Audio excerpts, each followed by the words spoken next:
코로나19 확진자가 여기저기서 많이 늘어나고 있습니다. 코로나19 안전지대에는 아무것도 이제 없는 것 같습니다. 우리 각자가 조심하고 또 주님의 은혜 가운데 이제 승리해야 할 줄로 믿습니다.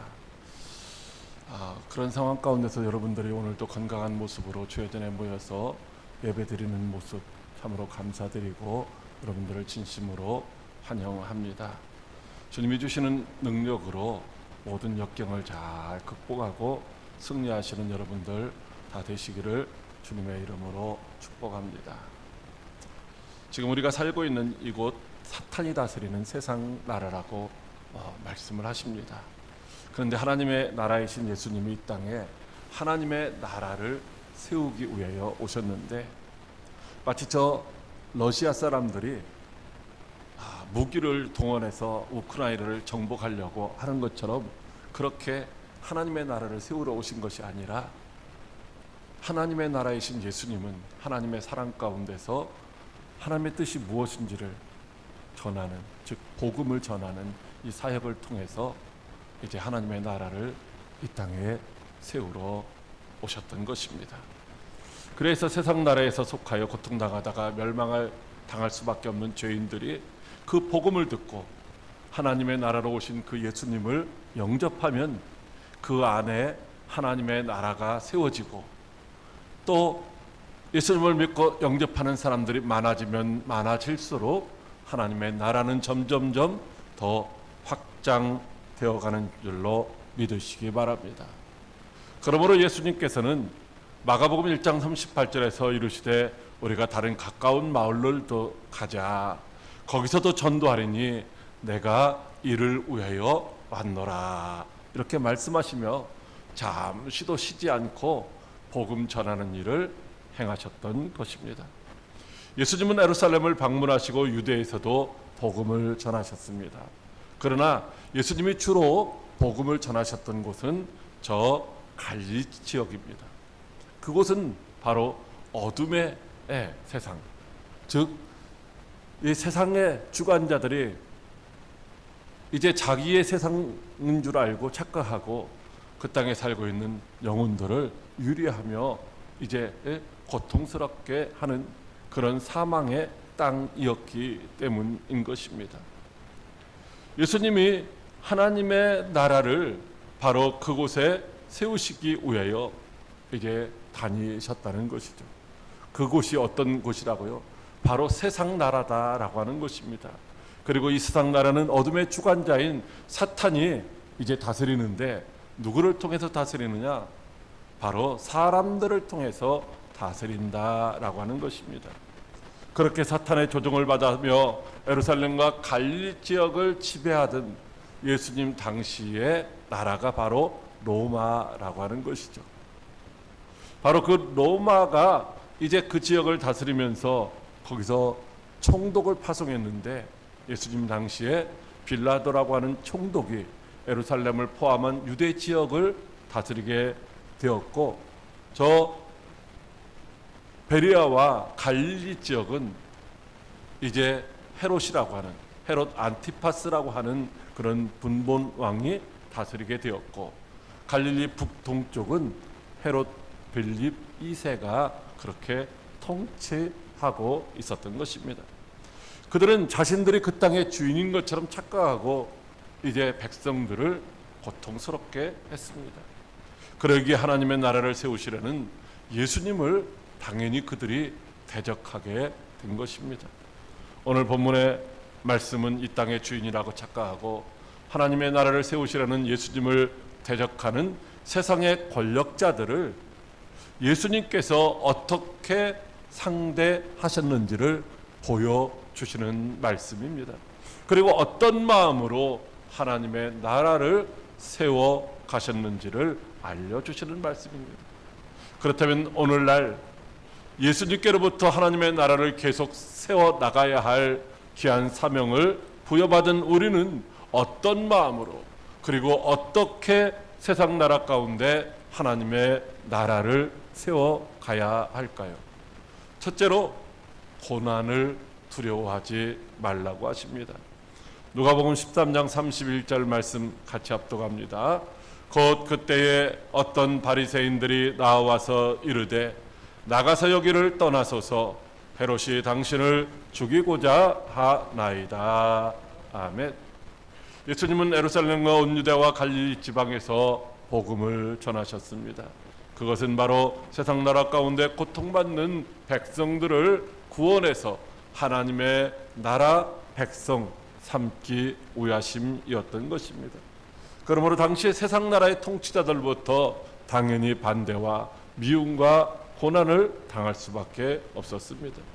그때 당시 종교 지도자로서 하나님의 나라의 법을 가르치는 자리에 있었던 바리새인들 몇 명이 예수님을 찾아와서 저 헤롯이 당신을 죽이려고 하니까 이곳을 떠나라고 그렇게 말을 해줍니다. 여러분, 어떻게 보면 예수님이 위기 상황에 봉착하지 않도록 미리 찾아와서 알려주는 이 바리새인들이 예수님에게 좋은 사람인들과 같이 생각될 수도 있습니다. 그러나 그는 결코 예수님을 위해서 헤롯의 예수님에 대한 살해 의도를 가르쳐 주는 것이 아니다라고 하는 것입니다. 그래서 예수님은 너희는 저 여호와에게 가서라고 하는 말씀을 하셨던 것이죠. 당시 종교 지도자들이었던 바리새인들은 예수님 편이 절대 아니었습니다. 그들은 자신들만이 하나님의 나라에 속한, 그리고 하나님의 나라의 법을 가르칠 수 있는 자격이 있다라고 생각을 하고 있었습니다. 그런데 어느 날 듣도 보도 못한 사람입니다. 저 갈릴리 지역, 거기서도 가장 작은 고을 나사렛에서 무슨 선한 것이 날 수 있겠느냐라고 그렇게 멸시하는 그 작은 마을의 목수의 아들이었던 예수가 갑자기 불쑥이 튀어나와서 하나님의 나라를 전한다는 것입니다. 때로는 병든 자도 고치고 귀신 들린 자에게서 귀신도 쫓아내주고 약한 자들도 도우니까 많은 사람들이 따르고, 또 그러니까 그가 자기가 하나님 아들이라고 말을 하고 있는 것입니다. 예수님이 행하시는 능력을 보면 아주 무시할 수도 없지만 자신이 하나님의 아들이라고 말하고 많은 사람들이 그를 따르는 그 상황 속에서 지금까지 존경을 받으며 백성들의 지도자였던 바리새인들이 그냥 모른 척 있을 수가 없는 것이다 라고 하는 것입니다. 지금까지 하나님을 빙자해서 누렸던 자신들의 그 권력을, 그 기득권을 이제는 빼앗길 위기에 봉착했다는 것입니다. 그래서 평소에는 서로 원수지간이었던 그 헤롯 왕과 한편이 되어서 지금 예수님을 쫓아내려고 하는 것입니다. 여러분, 헤롯도 마찬가지죠. 그도 역시 예수님을 죽이려 했습니다. 왜냐하면 자신의 권위에 위협을 느끼고 있었기 때문입니다. 바로 여기 헤롯이 베레와 갈릴리 지역을 다스리던 헤롯 안티파스인데, 그는 자기 동생, 즉 헤롯 빌립 2세의 아내였던 헤로디아를 이제 취하해서 빼앗아 가지고 자기의 아내를 삼았습니다. 그래서 그 일로 말미암아 세례 요한에게 그가 악행을 행하였다라고 하는 책망을 받았죠. 아니, 그 지역을 다스리는 왕이 세례 요한에게 책망을 받고 기분이 좋겠습니까? 그래서 그를 잡아다가 감옥에 가뒀습니다. 물론 사람들이 그를 선지자로 알고 따랐기 때문에 쉽게 어떻게 하지는 못하고 두려워했지만, 어느 날인가 그 헤로디아의 딸이 춤을 추며 나고 나서 그 다음에 소원이 뭐냐고 물으니까 바로 그 세례 요한의 목을 달라는 거예요. 그래서 근심도 되기도 했지만은 그는 결국 세례 요한을 목을 쳐서 죽인 자가 되고 말았던 것입니다. 그런데 예수님이 행하시는 그 많은 일들에 대한 소문을 들으면서 자기가 죽인 그 세례 요한이 죽은 자들 가운데서 다시 살아나서 그런 능력을 행하는 것 같아가지고 이제 예수님을 두려워하게 되었던 것입니다. 그래서 어떻게 해서든지 예수님을 죽일 만한 기회를 찾고 있었습니다. 그러다가 바리새인들과 작당해서 지금 예수님을 자기가 다스리는 그 지역에서 아주 멀리 다른 곳으로 쫓아내기 위해서 도망가도록 그렇게 만들고 있다는 것입니다. 그래서 헤롯의 그 간교함을 아시는 주님이 그를 여우라고 이렇게 표현을 하셨던 것입니다. 그러나 예수님은 결코 그들을 두려워하지 아니하셨습니다. 오늘과 내일도 계속해서 복음을 전하며 하나님의 나라를 세워 가시겠다라고 말씀을 하시고 있습니다. 죽음을 피하여 하나님의 나라를 세우는 그 일을 결코 멈추지 아니하고 예루살렘을 피하여 저 멀리 도망가는 일을 결코 하지 않겠다는 것입니다. 예수님은 그들로부터 겪어야 할 그 고난과 또 마지막에 겪어야 할 십자가의 죽음이 결코 쉬운 것이 아니라는 사실을 너무나도 잘 알고 계셨습니다. 그래서 오늘 겟세마네 동산에서 기도하시기를 내 아버지여 만일 할 만하시거든 이 잔을 내게서 지나가게 하옵소서라며 절규하고 애원하며 간구하시기도 하셨던 것입니다. 그러나 그 고통스러운 죽음의 끝이 이제 모든 것으로 끝나는 것이 아니라 그 죽음 이후에는 이제 형언할 수 없는 놀라운 영광스러운 부활이 기다리고 있다는 사실을 알았기 때문에 오늘도 그리고 내일도 그리고 모레도 역시 복음을 전하겠다라고 말씀하신 것입니다.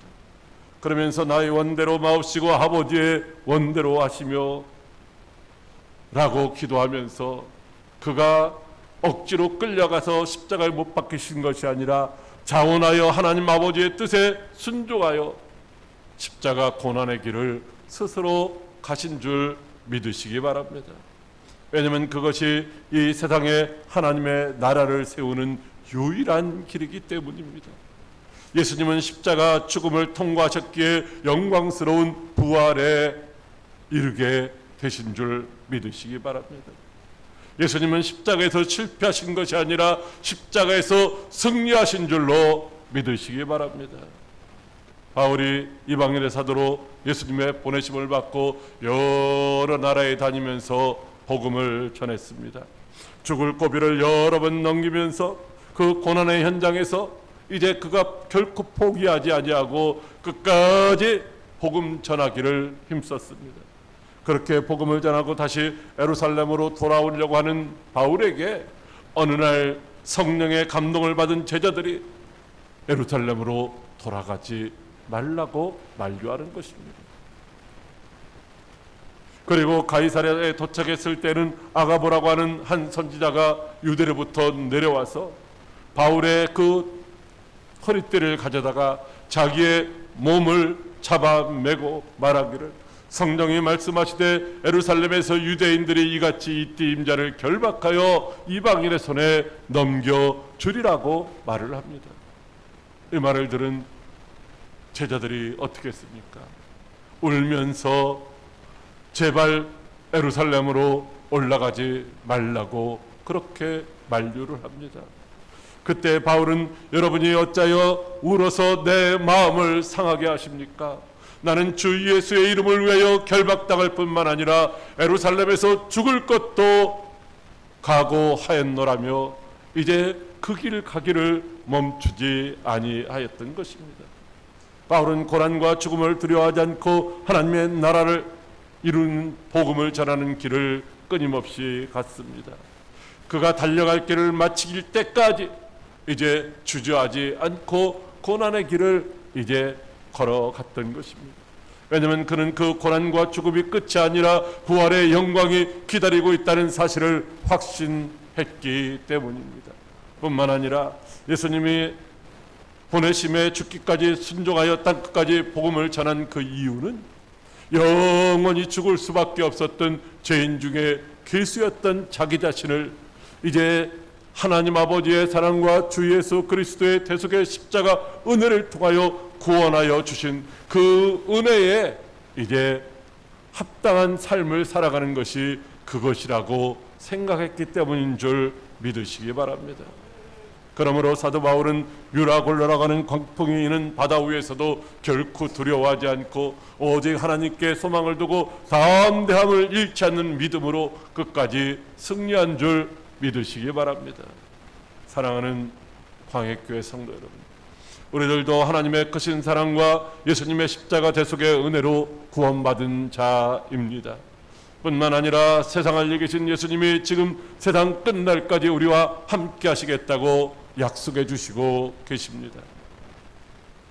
그러므로 때를 얻든지 못 얻든지 항상 복음을 전파하여 하나님의 나라를 확장하라고 우리를 지금도 세상 가운데로 보내시는 줄로 믿으시기 바랍니다. 우리가 하나님의 나라를 세우기 위하여 복음 들고 가야 할 그 길, 결코 평탄하거나 형통하거나 그냥 세상에서 영광 받는 것이 아니라 고난이 기다리고 있는 길, 우는 사자처럼 악한 것 원수마귀가 우리를 삼키려고 기다리고 있는 곳인 줄 믿으시기 바랍니다. 그러나 고난을 두려워하지 말고 담대하게 주의 복음 들고 가시기를 바랍니다. 비록 많은 고난이 당하고 십자가에 달려 죽기까지 하셨지만은 3일 만에 다시 살아나심으로 말미암아 완전한 승리자가 되시고 승천하시어 하늘 보자 영광 받으시고 계신 그 주님을 이제 바라보시기를 바랍니다. 저와 여러분이 주와 복음을 위하여 겪는 고난도 또 때로는 죽음도 장차 우리가 천국에서 영원히 받아 누릴 영광과는 조금도 비교할 수 없는 줄 믿으시기 바랍니다. 그러므로 저와 여러분도 비록 고난과 죽음을 피할 수가 없다 할지라도 반드시 주 안에서 승리하여 영원한 영광의 나라에 이르게 될 줄로 믿는 믿음 가운데서 끝까지 달려가시기를 바랍니다. 오늘도 주님은 우리에게 내가 네게 명령한 것이 아니냐, 강하고 담대하라, 두려워하지 말며 놀라지 말마, 내가 어디로 가든지 내 하나님 여호와가 너와 함께함이니라고 말씀을 하시고 있습니다. 이사야 43장 2절에는 내가 물 가운데로 지날 때 내가 너와 함께할 것이라, 강을 건널 때 물이 너를 침몰하지 못할 것이며 내가 불 가운데로 지날 때 타지도 아니할 것이요 불꽃이 너를 사르지도 못하리라고 약속해 주시고 있습니다. 그러므로 고난을 두려워하지 말고 성령 하나님의 지도하심과 인도하심에 순종하여 이 생명의 복음을 담대하게 땅끝까지 전파하여 하나님이 통치하시는 하나님의 나라를 날마다 확장해가는 일에 귀하게 쓰임받는 저와 여러분들이 다 되시기를 주님의 이름으로 축복합니다. 둘째로 결코 포기하지 말라고 하십니다. 누가복음 13장 35절 말씀입니다. 보라, 너희 집이 황폐하여 버림받으리라. 내가 너희에게 이르노니 너희가 주의 이름으로 오시는 일을 찬송하리로다 할 때까지는 나를 보지 못하리라 하시니. 아멘. 예수님이 천국 복음을 전하러 가시는 길은 따르는 사람들도 때로는 많이 있었습니다. 그러나 많은 반대와 죽음의 위협도 감수해야만 하는 그런 위험한 길이었습니다. 그럼에도 불구하고 예수님은 오늘도 내일도 모레도 내가 가야 할 길을 가겠다라고 말씀하십니다. 결코 고난이나 죽음을 두려워하지 않고 하나님의 나라를 세우는 그 길을 가시겠다고 말씀하시고 있습니다. 천국 복음을 전파하는 예수님을 환영하는 사람들도 있습니다. 그러나 반대하고 거부하고 심지어는 죽이려는 자들도 수없이 많이 있다는 것입니다. 그래서 예수 그리스도께서 자기가 예루살렘에 올라가 장로들과 대제사장들과 서기관들에게 많은 고난을 받고 죽임을 당하게 될 것이라고 3번씩이나 반복해서 말씀해 주셨던 것입니다. 그러나 그때마다 주님은 제3일에 살아나야 할 것도 함께 말씀해 주셨습니다. 비록 이 땅에서 하나님의 나라를 세우는 일에 고난이 있고 죽음까지도 겪어야 하지만 그것이 끝이 아니라 부활의 승리가 기다리고 있다는 말씀을 해 주신 줄 믿으시기 바랍니다. 하나님의 나라를 세우는 것은 하나님의 뜻이고 하나님이 친히 하시는 일입니다. 그럼에도 불구하고 사람들이 잘 받아들이지 않고 오히려 반대를 하고 있습니다. 특별히 하나님이 그토록 사랑하셨던, 하나님이 임재하시고 다스리시던 그 예루살렘 그곳에 이제 더 극심한 반대가 있었다는 것입니다. 그들도 한때는 예수님을 따르던, 그리고 예수님을 환영하던 사람들입니다. 예수님을 자신들이 원하는 문제를 해결해 줄 메시아로 생각할 때는 이제 열렬히 예수님을 환영하기도 했었습니다. 그래서 예루살렘에 입성하실 때 무리의 대다수는 나귀 새끼를 타고 오시는 예수님을 위하여 자기들의 겉옷을 길에 펴기도 하고, 또는 나뭇가지를 베어 길에 펴기도 하고, 또 앞서거니 뒤서거니 따라가면서 소리 높여 호산나 다윗의 자손이여 찬송하리로다 하며 주의 이름으로 오시는 이여 가장 높은 곳에서 호산나 하더라 하며 이렇게 열렬히 환영을 했던 것입니다. 그런데 자기들이 원하는 것들이 이루어지지 아니할 때에 사탄의 본색을 드러내고 말았습니다. 천국 복음을 거부하고 예수님을 십자가에 못 박으라고 소리를 쳤던 것입니다. 그래서 예수님은 예루살렘을 선지자들을 죽이고 파송된 자들을 돌로 치는 자라고 말씀하시고 있는 것입니다. 안타기 제 새끼를 날개 아래 몸과 같이 내가 너희 자녀를 모으려 한 일이 몇 번이나 있었느냐라고 이렇게 안타까워하십니다. 셀 수 없이 많은 선지자들을 보냈고, 그래도 거부하니까 이제 하나님이 친히 인간의 모습으로 찾아오셨는데도 그들이 이제 거부하고 있다고 안타까워하시고 있는 것입니다. 너희들이 원하지 아니하였다라고 말씀하시고 있습니다. 이제 그 기회를 잃어보지 말고 이제 다시 회개하고 돌이키라는 말씀입니다. 여러분, 예수님이 왜 안타까워하시며 슬퍼하실까요? 예수님이 전하시는 그 천국 복음을 듣지 않고 배척했기 때문일까요? 예수님을 십자가에 못 박으라고 소리치며 돌을 던졌기 때문일까요? 예수님이 에루살렘아 에루살렘아 애절하게 간절하게 부르시며 슬퍼하고 안타까워하신 이유는 어떤 상황에서도 결코 그들을 포기할 수 없는 하나님의 큰 사랑 때문인 줄 믿으시기 바랍니다. 하나님은 아무도 멸망하지 않고 모든 사람들이 다 구원받기를 원하시는 줄 믿으시기 바랍니다. 탕자의 비유에서 아버지는 이제 자기의 재산을 다 달라고 해가지고서 떠났었던 아들, 어떻게 보면은 정말로 괘씸한 아들이지만 그 아들이 돌아오기만을 눈꼽아 계속해서 손꼽아 기다렸던 것처럼 하나님은 오늘도 이제 어리석음으로 말미암아 멸망의 길에서 유리하고 방황해 있는 자들을 한 영혼도 잃어버리지 않기를 원하시고 다 구원하기를 원하시는 줄로 믿으시기 바랍니다. 그런데 그들은 예수님을 십자가에 못 박으라고 외치며 예수님을 거절하였습니다. 그 결과 그들은 황폐하여 버림받아 되고 주님을 다시는 보지 못하게 될 것입니다. 실제로 예루살렘은 그 이후 로마에 의해서 완전히 멸망하고 말았습니다. 그리고 지금까지도 아직 완전히 회복되지를 못하고 있습니다. 그럼에도 불구하고 예수님은 그들을 포기하지 아니하십니다. 그래서 지금 우리들을 통하여서 천국 복음을 전하라고 말씀하시는 줄 믿으시기 바랍니다. 때를 얻든지 못 얻든지, 형편이 되든지 안 되든지, 상황이 어떠하든지 간에, 코로나19가 있든지 없든지 간에 이제 땅끝까지 주의 복음을 증거하라고 말씀하시는 줄 믿으시기 바랍니다. 왜냐하면 사탄이 지배하는 이 세상 나라가 끝나고 하나님이 다스리시는 하나님의 나라가 반드시 이루어질 것이기 때문입니다. 사랑하는 광역교회 성도 여러분, 예루살렘은 예수님을 거부하고 십자가에 못 박아 죽였습니다. 그러므로 그들은 버림받고 황폐하게 되고 유리하며 방황하게 될 것입니다. 그러나 예수님은 그들을 아주 버리지거나 포기하지 아니하시고 여전히 사랑하시며 천국 백성으로 삼기를 원하시고 있는 줄 믿으시기 바랍니다. 너희가 주의 이름으로 오시는 이여 찬송하리로다 할 것이라고 말씀하시고 있습니다.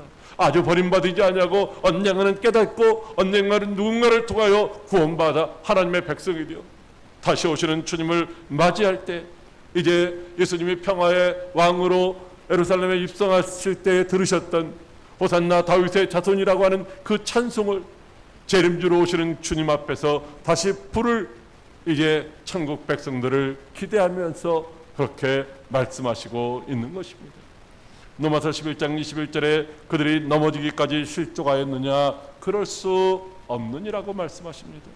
때가 되면 이스라엘이 구원을 받을 것이라는 것입니다. 주님의 십자가 대속의 은혜로 경건치 않은 자들까지도 이제 돌이키게 하시겠다라고 말씀하시고 있습니다. 주님을 거부한 그들도 반드시 구원하여 천국 백성 삼으신다는 말씀인 줄 믿으시기 바랍니다. 사랑하는 광역교회 성도 여러분, 사탄 마귀가 지배하는 이 세상 나라에 하나님의 나라의 복음을 전파하고 하나님의 나라를 세워가는 일이 결코 쉬운 일이 아니라는 것입니다. 때로는 조롱도 멸시도 반대도 받을 수밖에 없습니다. 고난도 핍박도 죽음까지도 감수해야 되는 힘들고 어려운 영적 전쟁입니다. 그러나 분명한 것은 사탄이 지배하는 이 세상 나라, 주님이 다스리시는 하나님의 나라로 반드시 바꿔질 줄 믿으시기 바랍니다. 그리고 예수님은 그 일을 오늘 우리를 통해서 이루시기를 원하시는 줄 믿으시기 바랍니다. 그래서 우리에게 항상 깨어 기도함으로 성령으로 충만하고 말씀으로 무장하라고 하시는 것입니다. 뿐만 아니라 십자가에서 세상을 이기시고 승리하신 예수님이 우리와 함께 하시겠다고 하십니다. 지금도 함께 하시는 그 예수님이 우리에게 모든 고난을 이기고 승리할 수 있도록 능력도 주시고 잃어버린 영혼을 불쌍히 여기는 마음도 주셔서 결코 포기하지 않게 하실 줄 믿으시기 바랍니다. 그러므로 어떤 고난도 두려워하지 말고 날마다 천국 복음을 전파하시기 바랍니다. 한 영혼도 잃어버리지 않고 한 영혼도 포기하지 말고 끝까지 사랑함으로 다 구원에 이르게 해서 함께 천국에서 주님이 허락하신 그 영광을 누릴 수 있는 저와 여러분들이 다 되시기를 주님의 이름으로 축복합니다. 기도하겠습니다. 살아계신